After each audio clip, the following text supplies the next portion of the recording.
직전 시간까지 우리가 다양한 프로세스에 대해서 likelihood 함수를 도출을 해 봤습니다. 우리가 어떤 프로세스를 우리가 쓰겠다고 정리를 하면 그 각각의 프로세스에 대해서 likelihood 함수를 도출을 했습니다. 하나의 가능한 문제점 중에 하나는 우리가 likelihood 함수를 저희가 L이라고 놨을 때 이 L을 도출을 하는 오로지 이유는 우리가 추정하고자 하는 모수값, 이것을 모수값을 추정하고자 할 때 likelihood 함수를 극대화할 수 있는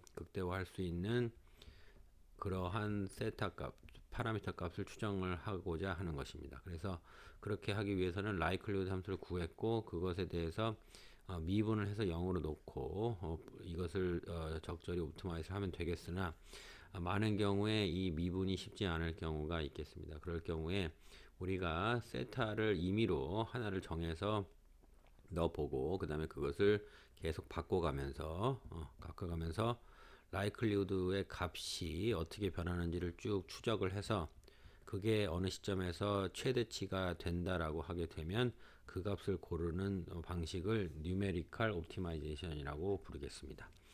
자, 예를 한번 들어보겠습니다. 가장 단순한 예를 들어보겠습니다. 우리가 만약에 AR1 프로세스에 대해서 우리가 likelihood 함수를 이렇게 구했고 그다음 5-8과 같이 likelihood 함수를 구했고 만약에 우리가 구해야 되는 파라미터 값들 중에서 두 개를 안다고 가정을 하겠습니다. 그러면 오로지 우리가 AR1에 대해서 AR1의 코에피션트 베타만 이제 추정을 하면 되겠네요. 그렇죠? 그래서 5-8에서 이미 구한 likelihood 함수 AR1에 대한 likelihood 함수에다가 C는 0, 시그마의 제곱은 1을 넣고 정리를 하면 자, 이런 식으로 되겠습니다. 우리는 이제 베타만 가지면 되고 사실은 원칙적으로는 요 복잡하게 생긴 함수에서 이 L을 D에 베타로 해서 미분을 해서 0으로 놓고 거기서 나오는 베타 값을 구하면 되겠습니다. 근데 이 미분이 쉽지가 않다고 가정을 하게 됐을 때 어떻게 베타 값을 휴리스티컬리 찾아내는지 한번 살펴보도록 하겠습니다. 자, 만약에 우리가 5개짜리 길이가 5개인 샘플을 이런 식으로 한번 뽑았다고 치겠습니다. 이렇게 보고서 우리가 지금 베타를 추정을 하고 싶습니다. 자, 그러면 베타가 얼마인지 전혀 알 수가 없죠. 최적 베타가 어떤 값인지 모르니까 우리가 첫 번째로 그냥 임의로 베타가 0을 넣어 보겠습니다. 베타 0을 이 식에다가 5-28에 대입을 하게 되면 likelihood 함수는 베타가 0일 경우에 예를 들면 마이너스 5.71이 나온다고 해 보겠습니다. 자, 그 다음에 이렇게 되니까 여기서 베타를 조금 더 늘려 보겠습니다. 베타에 만약에 뭐 0.1을 넣어 보니까 어떤 값이 나오더라. 그런 식으로 해서 쭉쭉 해 보겠습니다. 그러면 베타 값을 만약에 제가 이렇게 되어 있고 베타에 처음에 0으로 시작을 했죠. 0으로 시작했더니 likelihood가 마이너스 5.71이 나왔습니다. 그러면 likelihood가 이렇게 되고 그 다음에 0.1을 넣었더니 어떤 값이 나오고 해서 그런 값들을 쭉 연결을 했더니 만약에 이런 식으로 나왔다고 치겠습니다. 그렇게 되면 베타가 이쪽으로 갈수록은 점점 작아지고 그렇죠.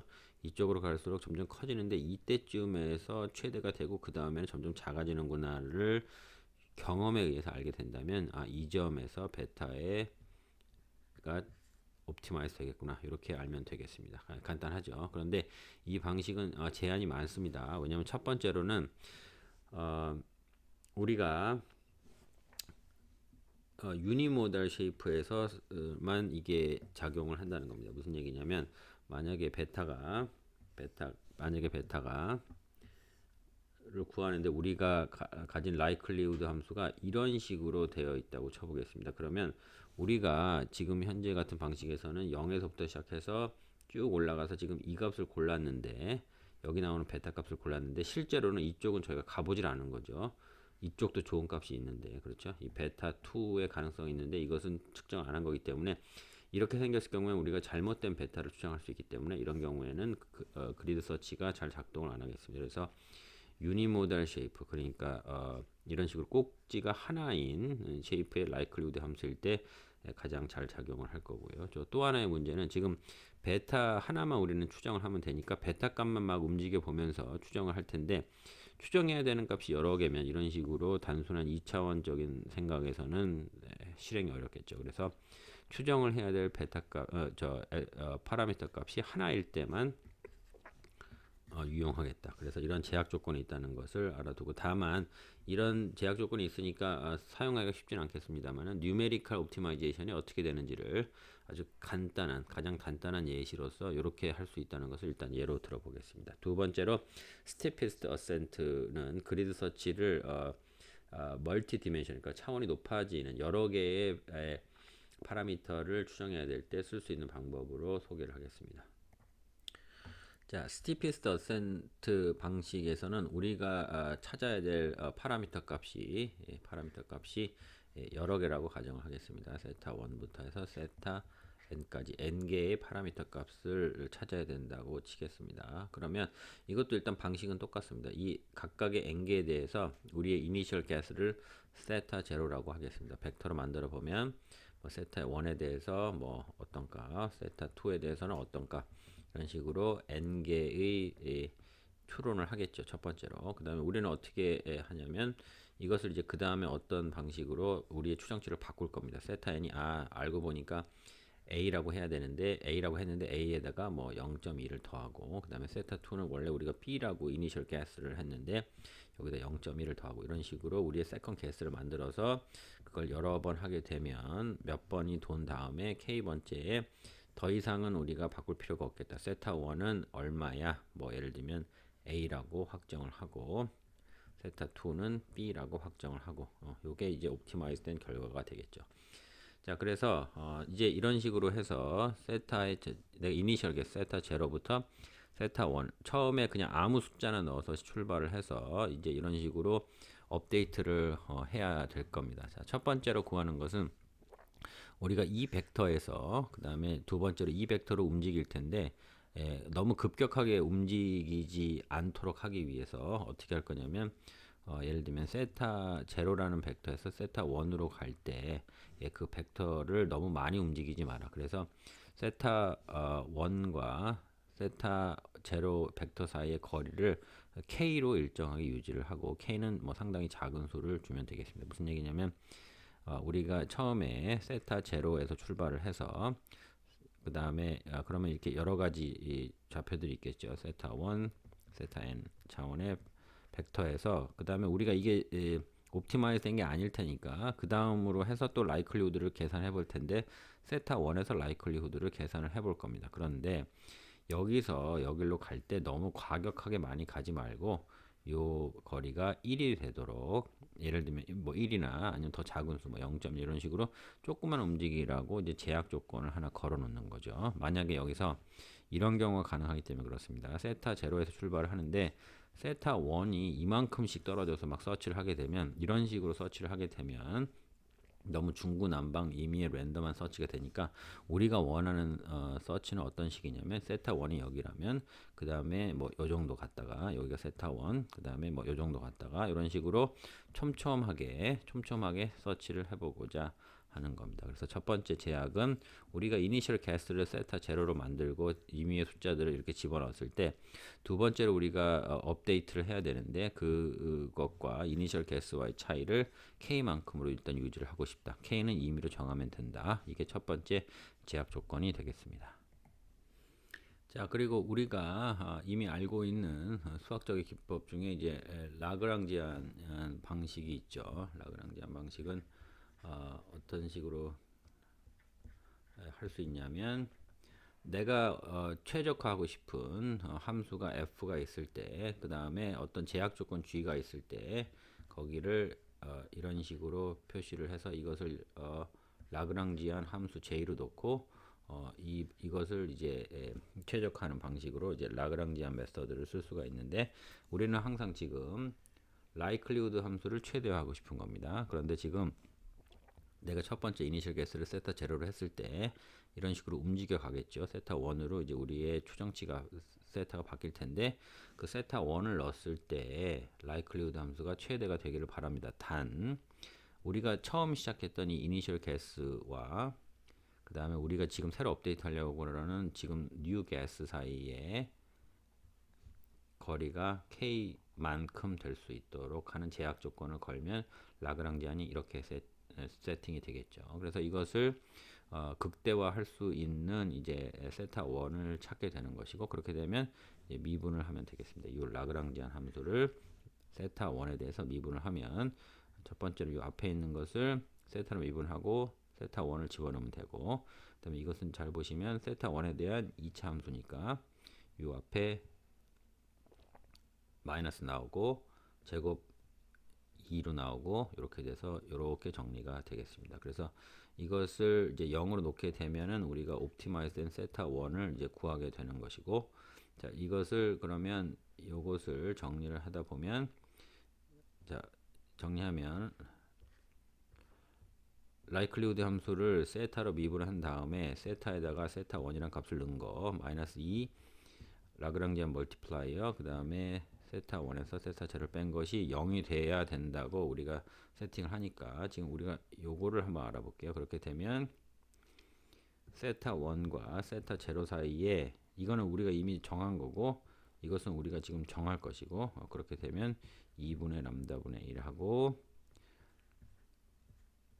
요 미분 값인데, 요것을 우리가 어떤 식인 거냐면, 자 우리가 지금 구하고자 하는 세타 값이 n개죠. n개니까 요거는 어떻게 되냐면 이 라그랑지 likelihood 함수를 각각의 n개의 변수 값으로 각각 미분하면 이제 n by 1의 매트릭스가 벡터가 될 텐데, 그것을 그레디언트 벡터라고 정의를 하고 g라고 보겠습니다. 그러면 요것을 지금 g라고 명명을 하겠습니다. 그렇죠? 자, 정리하면 내가 원래 이니셜 개수를 세타 제로로 가지고 있고 이제 개수를 바꾸려고 합니다. 세타 1으로. 그렇게 되면 그 사이의 간격은 얼마나큼 조정이 돼야 되냐면 그레디언트 1에다가, 그러니까 세타 각각의 구하고자 하는 파라미터들로 likelihood 함수를 1차 미분한 거를 모은 벡터에다가 요만큼을 상수를 곱한 것 만큼을 세타 제로에서 이전을 시키면 된다 까지가 일단 결론을 중간 결론을 낼 수 있겠습니다. 자, 그래서 5-30과 같이 우리가 세타 1, 세타 제로를 해서 시작을 했을 때 세타 1으로 얼만큼 변경을 해야 되는 룰에 대해서 5-30과 같이 우리가 정리를 했습니다. 자, 그래서 이 5-30의 식의 의미를 한번 살펴보도록 하겠습니다.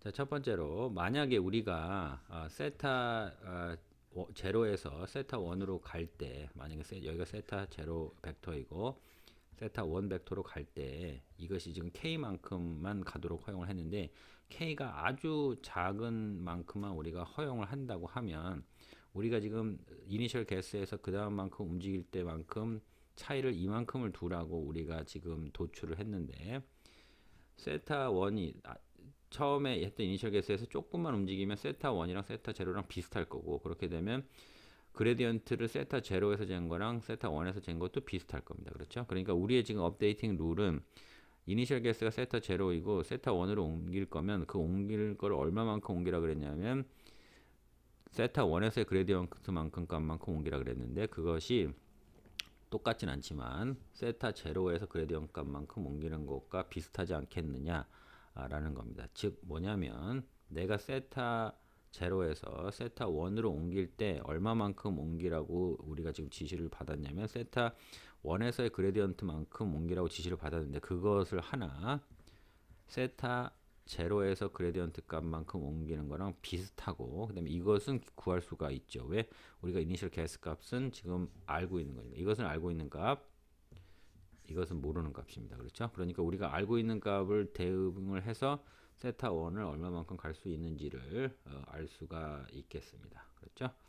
그래서 이것을 가지고 이만큼을 그럼 정리하면 세타 제로가 일단 정해지면 세타 제로에서의 그레디언트 값을 구하고, 그레디언트 값은 likelihood 함수를 각각의 파라미터들로 미분한 것을 모은 벡터 그레디언트 값만큼을 구하고 거기다가 어떤 상수 값을 곱한 만큼 이전을 계속하면 된다 라는 것으로 룰을 정하면 되겠네요. 그러면 이것은 아까 말씀드린 그리드 서치와는 차원이 다릅니다. 아까는 한 번만 할 수 있었는데, 이것은 이 각각의 파라미터 값들에 대해서 n 차원의 파라미터를 한꺼번에 이동을 할 수 있는 룰을 가진 거기 때문에 이것은 우리가 추정해야 될 베리어블이 n개일 때도 사용이 가능합니다. 이 방식을 사용한 예를 한번 들어보겠습니다. 자, 만약에 likelihood 함수가 아주 간단한 형태로 5-31과 같이 정해져 있다고 치겠습니다. 자, 그러면 우리가 처음에 해야 될 일은 우리가 알파 1과 알파 2를 지금 추정을 해야 되는데 무슨 값인지 모르죠. 그러니까 일단 이니셜 개수를 하겠습니다. 모르겠으니까 마이너스 1과 플러스 1로 그냥 숫자를 넣어 보는 겁니다. 숫자를 넣어 볼게요. 그럼 우리가 지금 배운 것으로는 우리는 그 다음에 어떤 식으로 업데이트를 해야 되냐면 어떤 식으로 알파 1이랑 알파 2를 업데이트를 하고 싶은데 그것과 처음 했던 이니셜 개수와의 차이는 이것에 비례를 하면서 세타 제로에서의 그레디언트 값을 곱한 것만큼 업데이트 하라고 그랬어요. 자, 그러면 그레디언트 구해 보겠습니다. 그레디언트는 likelihood 함수, 여기 정해진 likelihood 함수를 알파 1에 대해서 한번 미분하고 그러면 마이너스 알파 1 likelihood 함수를 알파 2에 대해서 미분하면 마이너스 8 알파 2 되겠죠? 그러면 우리가 했던 이니셜 개수 세타 제로에서의 likely 그레디언트는 이것을 이렇게 대응을 하게 되면 플러스 4 마이너스 8이라는 벡터가 나옵니다. 즉 저희가 알 수 있는 것은 우리가 만약에 세타 제로에서 두 번째 개수로 가게 되면 거기는 우리가 두 가지의 원소가 있을 겁니다. 우리가 파라미터 두 개를 응용을 하니까. 그런데 이 두 개의 원소 간에 어떤 관계가 있어야 되냐면 4대 마이너스 8, 1대 마이너스 2의 비율로 움직여줘야 된다는 것을 일단은 알 수가 있습니다. 이 그레디언트 상에서. 자, 그 다음에 우리가 두 번째 제약 조건이 있습니다. 두 번째 제약 조건은 우리가 세타 제로에서 세타 1으로 움직일 경우에 이걸 너무 과격하게 움직이지 말게 하기 위해서 세타를 아주 작은 값으로 세팅을 하게 돼 있어요. 이건 임의로 정하면 됩니다. 얼마만큼 움직일지는. 만약에 K를 1만큼 움직여라 라고 정의를 해보겠습니다. 그렇게 되면 세타 제로와 세타 1과의 거리가 1이라고 정의를 하게 되면 이것을 벡터로 써보겠습니다. 그러면 이 지금 첫 번째 벡터는 우리가 첫 번째 벡터는 저희가 지금 알파 1과 알파 2를 추정을 하는데 우리의 이니셜 게트가 0, 0이니까 첫 번째로 수정한 것들은 이렇게 원소가 두 개가 될 것이고 그 다음에 우리가 이니셜 개수했던 거는 이것은 지금 요거 값과 동일할 겁니다. 그렇게 돼서 이것을 벡터식을 풀면 이런 식으로 나올 거고 그게 k equal 1과 똑같을 겁니다. 그렇게 되면 여기서 우리는 알파 1과 알파 2에 대한 두 번째 관계를 가지게 됩니다. 즉 무슨 얘기냐면 우리가 한번 첫 번째로 우리가 개수를 바꿀 건데 그거에 대한 벡터의 첫 번째 알파 1, 알파 2 사이에는 이런 관계가 성립을 해야 된다. 어떤 조건 하에 우리가 이 움직이는 요 길이를 1로 만약에 세팅을 하기로 마음을 먹었다면 이것이 성립을 해야 된다. 그렇게 성립이 될 수 있겠습니다. 그렇게 되면 우리는 결론적으로 지금 우리가 구하고자 하는 알파 1과 알파 2에 대해서 두 가지 관계를 얻었습니다. 첫 번째로는 알파 1과 알파 2는 비율이 이렇게 된다. 두 번째로 알파 1과 알파 2 관계는 이렇게 된다. 그래서 알파 1, 알파 2 미지수 두 개씩 두 개니까 풀게 되면 이런 식으로 나오게 되죠. 무슨 얘기냐면 내가 처음에 이니셜 개수는 알파 1이랑 알파 2가 마이너스 1이랑 1이라고 생각을 그냥 해봤습니다. 그런데 이것을 우리가 한번 이터레이션을 하게 되면 알파 1과 알파 2가 어떻게 되는 게 좀 낫습니까?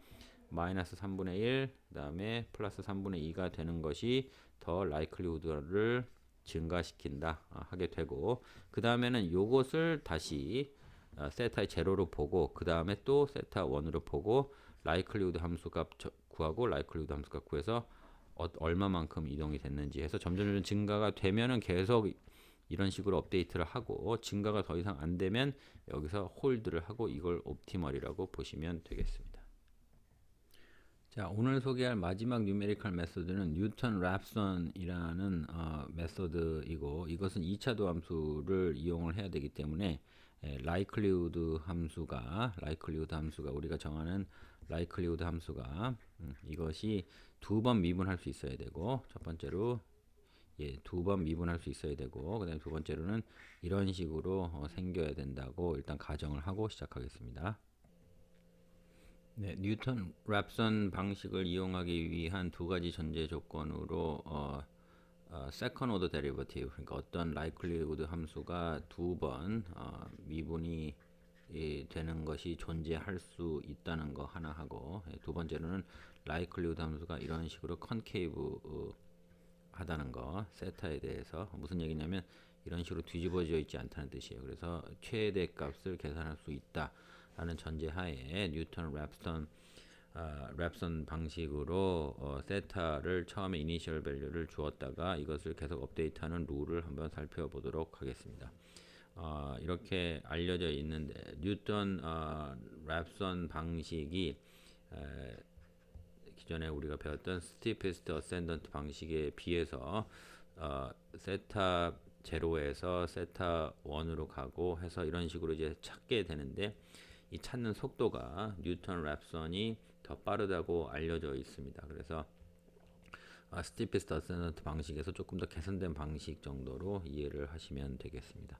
저희가 지금 추정해야 될 세타 값이 세타 1부터 시작해서 세타 n까지 있을 때, 지난 시간에 그레디언트, 세타에 대한 그레디언트를 어떻게 정의를 했냐면 로그 라이클리후드를 세타 1에 대해서 한 번 미분한 거 해서 로그 라이클리후드를 세타 n에 대해서 한 번 미분한 걸로 되면 벡터가 나오겠죠. 그래서 n 곱하기 1의 벡터가 나오는 것을 1차 미분값을 사용을 해서 n by 1 벡터가 생성이 되겠습니다. 자, 이번 시간에 뉴턴 방식을 활용하기 위해서는 헤이시안 매트릭스를 설정할 텐데, 이것은 로그 라이클리후드 함수를 각각 두 번씩 미분할 텐데, 첫 번째 라이클리후드 세타 1에 대해서 미분하고 세타 1에 대해서 한 번 더 미분합니다. 자, 두 번째는 이걸 두 번 미분할 텐데, 이번엔 세타 1에 대해서 미분하고 그 다음에 세타 2에 대해서 미분하고, 이런 식으로 해서 계속 미분을 두 번 할 텐데 세타 1에 대해서 미분하고 세타 n에 대해서 미분하고, 이런 식으로 되게 되면 맨 마지막에는 두 번 미분하게 되는데, 여기서는 세타의 n에 대해서 한번 미분하고 세타의 1에 대해서 미분하는 것이 되고, 이쪽 끝에는 결과적으로 두 번 미분하게 되는데 세타의 n에 대해서 한번 미분하고 또 세타의 n에 대해서 미분하게 되면은 5-35와 같은 헤이시안 매트릭스 n by n 매트릭스입니다. 이것은 벡터가 아니고, 이게 그러니까 라이클리우드 함수에 대한 2차 도함수를 모두 모은 값이 되겠습니다. 그렇죠? 그렇게 돼서 헤이시안 매트릭스를 하나 더 정의를 하고 진행하겠습니다.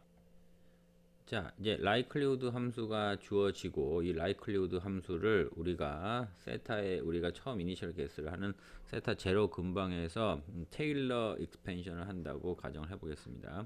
어떤 함수 fx가 주어졌을 때 이것을 x의 제로라는 값 근처에서 근사를 하게 된다면 f의 x 제로에다가 그 다음에 f의 다시 x를 하고 여기다 x에 x 제로, 그 다음에 2분의 1에 두 번 미분하고 x에 x의 제로의 제곱, 뭐 이런 식으로 쭉 나가는 게 테일러 익스펜션이죠. 자, 무슨 얘기냐면 제가 fx라는 함수가 복잡해서 알 수가 없다고 치겠습니다. 그러면 x의 제로가 여기에 있고 제로가 여기 있고, 예를 들면 여기서 요 근방이 있을 겁니다. 이렇게 짧은 근방이 있을 거예요. 그런데 만약에 내가 이 f라는 함수가 너무 복잡해서 이런 식으로 막 생겨서 알 수가 없는데, 내가 요 근방에 있는 요 정도에서 f의 x 값을 알고 싶다고 치겠습니다. 너무 복잡해서 알 수가 없어요.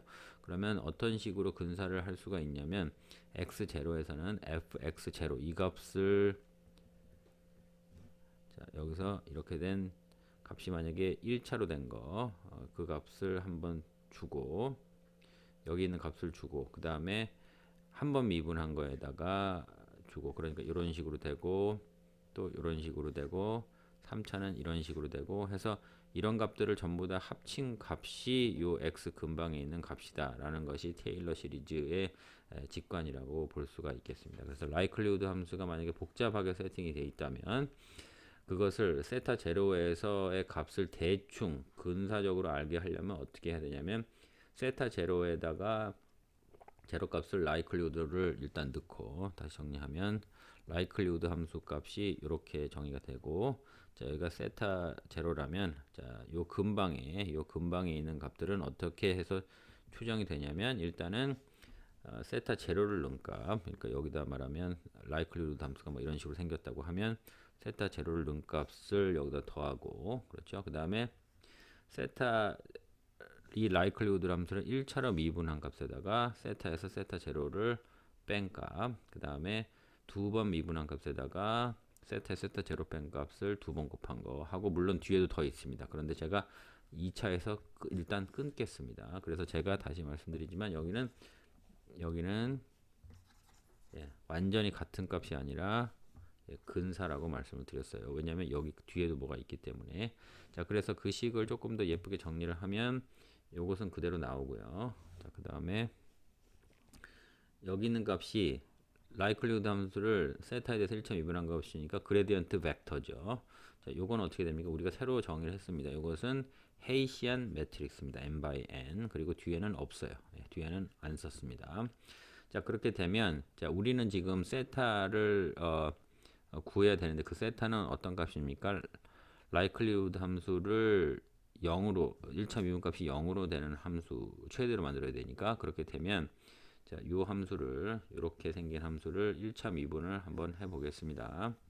자, 이렇게 돼서 이것을 1차 미분을 하게 되면 이건 상수니까 없어지고, 자, 이런 식으로 해서 여기 gx만 하나 남을 거고요. gx만 하나 남고, 그다음에 요것을 1차 미분하게 되면 요 헤이시안 매트릭스 그대로 남고, 지금 요 텀이 두 개니까 하나만 남고 앞에 있는 마이너스 2 없어지고 해서 이것을 0으로 놓게 되겠습니다. 그렇죠? 그렇게 해서 정리를 하다 보면, 자, 여기를 보시면 h0에서 시작을 했습니다. h0에서 시작을 했고, 그 다음에 내가 그 다음 값을 고르는데 그 다음 값을 만약에 세타의 1이라고 하게 되면 그 값을 넣게 되면 likelihood 함수가 0이 되도록 하는 값을 구할 것이다 하게 되면 세타 0과 세타 1의 방식이 나와 있죠. 그렇죠? 이 관계가 나와 있죠. 그렇게 되면 그것을 몇 번을 시도를 하더라도 n번째 수정한 값과 n 플러스 n번째 수정한 값의 관계를 그냥 이것으로 볼 수 있지 않을까 하는 것이고, 정리하면 그레디언트에다가 헤이시안 매트릭스 곱하고 n 플러스 1번째의 수정한 값, 그 다음에 n번째 수정한 값을 하면 이게 0 벡터가 되는 것이고, 그렇게 되면 여기서 h의 n 플러스 1번째에 업데이트한 것과 n번째 업데이트한 것의 차이는 헤이시안 매트릭스를 인버스하고 그레디언트를 곱한 것과 같다. 이렇게 표시가 되겠습니다. 그래서 업데이팅 룰은 얼마만큼 업데이팅 해라? 이건 n by n이고 그레디언트는 n by 1이니까 이것은 n by 1이 되겠네요. 그렇죠? 그러니까 무슨 얘기냐면 이만큼씩을 업데이트, 세타의 제로나 처음에 우리가 가지고 있던 개수가 a, b, c, d가 있고, 근데 우리가 업데이트 하고 싶은 게 대문자 a, b, c, d라면 그것의 차이는 요만큼을 차이를 내게 그 다음 업데이트를 결정을 해라. 이런 식으로 해서 업데이팅을 하는 양은 이만큼이 되겠습니다. 기존에서 새로운 자리로 옮겨갈 때의 그 차이 양은 헤이시안 매트릭스의 인버스하고 그레디언트를 곱한 값이 되겠습니다. 그래서 이 방식이 뉴턴 랩선의 방식이고, 그 방식에 대해서 몇 가지 직관에 대해서 살펴보도록 하겠습니다. 자, 첫 번째로 만약에 로그 라이클리우드 함수가 정확하게 2차 함수라면 이것은 라이클리우드 함수를 저희가 1차, 2차로 해서 익스펜션을 한 건데 뒤에 뭐가 더 있기 때문에, 익스펜션에 더 있기 때문에 근사라고 말씀을 드렸는데, 이게 정확하게 뒤에 만약에 아무것도 없다면 이것은 근사가 아니라 정확하게 동치가 되겠죠. 그래서 한 번만 likelihood 함수가 정확하게 2차식이라면 이것은 근사가 아니라 그냥 한 번만 계산을 하게 되면 이건 정확하게 세타 값을 찾는 것이 된다. 근사치가 아니라. 그렇게 표시를 할 수가 있겠고요. 그 다음에 두 번째로 우리가 지금 5-37에서 구한 값은 뭡니까? 내가 n번째로 수정을 했고, 그 다음에 n 플러스 1번째로 새로운 값을 서치를 할 경우에 얼마만큼 옮겨가야 되느냐?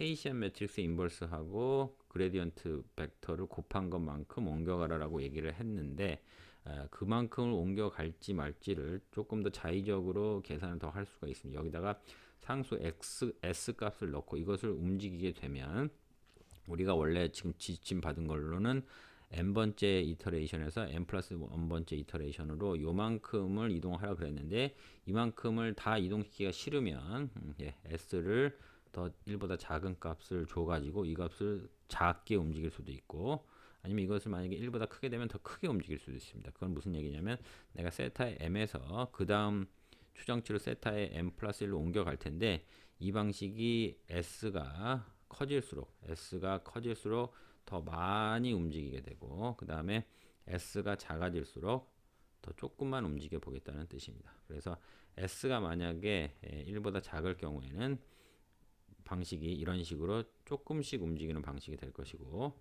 s가 더 크게 되면 더 과격하게 움직이는 방식이 될 것입니다. 그래서 그 두 가지에 대해서 한번 직관을 살펴보았고요. 그래서 이번 시간에 정리할 것은 likelihood 함수가 직접 미분이 불가능하거나 미분이 어려울 때 가능은 하지만 어려울 거나 복잡할 경우에 numerical 메소드를 쓸 수가 있고 그럴 때 쓸 수 있는 방식으로는 크게 이제 그리드 서치를 이용한 스티피스트 어센던트하고 그 다음에 뉴턴 랩선 방식의 두 가지를 일단 설명을 드렸습니다.